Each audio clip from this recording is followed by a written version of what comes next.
Betul ke sabun ni wangi sampai viral? Kali ni aku beli yang jenis Pink Doni. Senang juga pakai sabun ni sebab 3-in-1. Ada deterjen, ada softener dengan antibakterial. Tengok tu, sabun pekat, harga pun murah.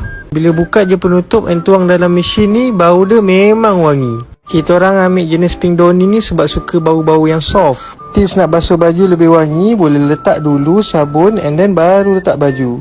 Lepas tu letak sikit sabun dekat bahagian atas. Baju jangan letak banyak sangat supaya sabun boleh spin rata dekat dalam mesin. And then kita start basuh.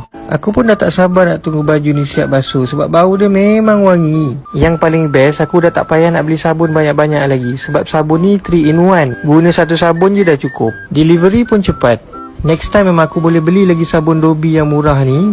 Seller siap bagi promo 28% off lagi. RM15.90 untuk 5 kilo sabun. Memang murah lah, berbaloi-baloi. Korang kena beli cepat sebelum sold out tau.